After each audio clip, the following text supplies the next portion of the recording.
কিতাব, আইনের কিতাব, সব কথা আল্লাহ কোরআনের মধ্যে বলে দিয়েছেন। আছে না সব? আপনার কি চাই বলে, যেটা কোরআনে নাই? কোনটা বলবে?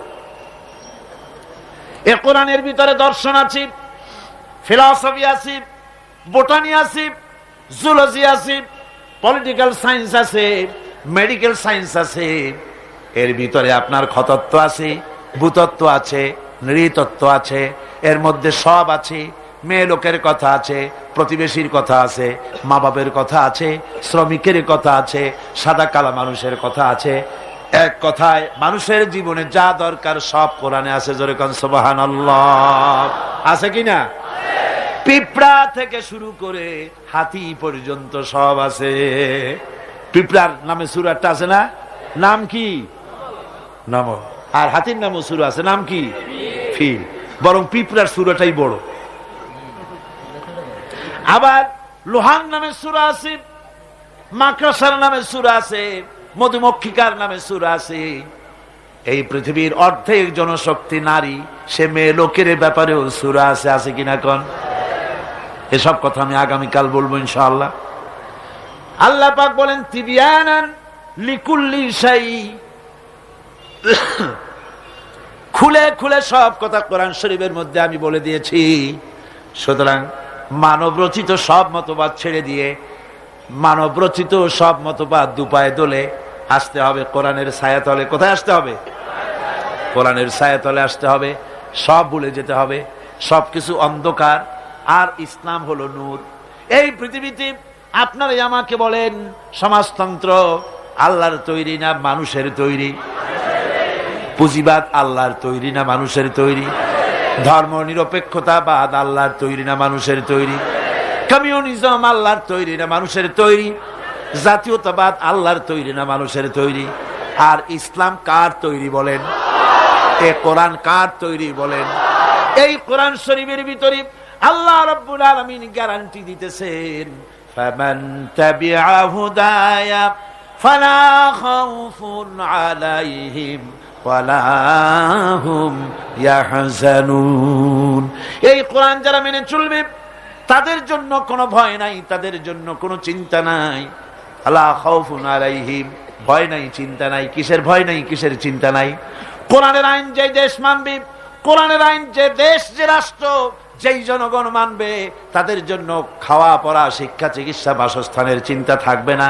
আর হত্যা, ধর্ষণ, হাইজাক, লুট ইত্যাদির কোনো ভয়ও থাকবে না। দুনিয়ায় শান্তি পাবে, কিয়ামতের দিন জাহান্নাম থেকে আল্লাহ মুক্তি দিয়া দিবেন। জোরে বলেন সুবহানাল্লাহ। সুতরাং এই কোরআনের দিকে আসতে হবে, কোরআনের দিকে আমাদেরকে এগিয়ে আসতে হবে। আল্লাহর গ্যারান্টি, খাওয়া পড়া, শিক্ষা, চিকিৎসা, বাসস্থানের গ্যারান্টি কে দিয়েছে? কোরআন দিয়েছে। কে দিয়েছে? কোরআন দিয়েছে। কোরআনের কথা বিশ্বাস হইল না, বিশ্বাস হইল কার কথা? নির্বাচনের সময় সলিমুদ্দিন এসে মঞ্চে দাঁড়ায় গেছে। একজন, উনি দাঁড়াবার আগে একজন এসে বলল, ভাইয়ের আমার, বোনের আমার, এতক্ষণ ধরে যার বক্তব্য শোনার জন্য প্রচন্ড রৌদ্রের ভেতরে প্রতীক্ষায় ছিলেন, ইনি সেই গরিবের বন্ধু, শ্রমিকের শত্রু, নাকি জানি জনগণের কলিজার টুকরা, কৃষকের নয়নের মণি, সাধারণ মানুষের ঘিলুর চামড়া, অমুক চেরাগালি সাহেব। উনি এবার বক্তব্য রাখবেন। উনি বললেন, এবার আমি দাঁড়াইছি, আমারে ভোট দেন। সালাম কত তখন, মাশাআল্লাহ। ধর্মের কথা ওরা আমাদের বলে, আমরা নাকি ধর্মের নামে রাজনীতি করি, ধর্ম নিয়ে নাকি আমরা ব্যবসা করি। নাউজুবিল্লাহ। ধর্ম ব্যবসা তো ওরা, ধর্ম ব্যবসায়ী কারা? ওরাই। মৌসুম আসতে পরে সারা বছরে সালাম দেয় না, নির্বাচন যখন আসে, হায় রে সালাম, সালাম দিতে দিতে আসসালামু আলাইকুম, এ এত সময় বলবে কতক্ষণ? খালি কয় চালকুম চালকুম, তাড়াতাড়ি হয়ে যায়। দ্রুত সালামের ব্যবস্থা। তারপরে বাড়ি বাড়ি গিয়ে হাজির, সালামের দেখেন গরজ কত। বরিশালে শুনে আসলাম, একজন ক্যান্ডিডেট নাকি এরকম গত নির্বাচনে সালাম দিতে দিতে একেবারে শেষ।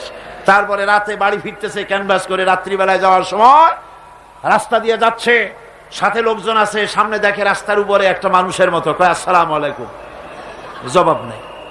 আরে ভাই, জবাব না দেন, ভোট না দেন, সালামের জবাবটা তো দিবেন, তাও কথা কয় না। তারপর আচ্ছা ঠিক আছে একটু মুসাফা করি, হাত দিয়েছে, তা হাতও বাড়াইল, ব্যাপারটা সালাম দেই, সালামদের জবাব দেয় না, হাত বাড়াইলাম, মুসাফা করে না, কি কাছে যায় দেখে যে মানুষ না মরা খাজুর গাছ। এই গরজ হয় তখন, বাড়ি বাড়ি যায়, মানুষের দরদে অস্থির, লক্ষ লক্ষ টাকা খরচ করে নির্বাচনে জনগণের মহব্বতে। তার মানে হলো নির্বাচন হচ্ছে একটা ইলেকশনে জিতে যাওয়া, এটা হলো বড় রকমের একটা কৃষি ক্ষেত। এখানে 10 লাখ জমা করতে পারলে, মন্ত্রী হইতে পারলে 20 কোটি টাকা ইনকাম করার পথ হয়ে যায়।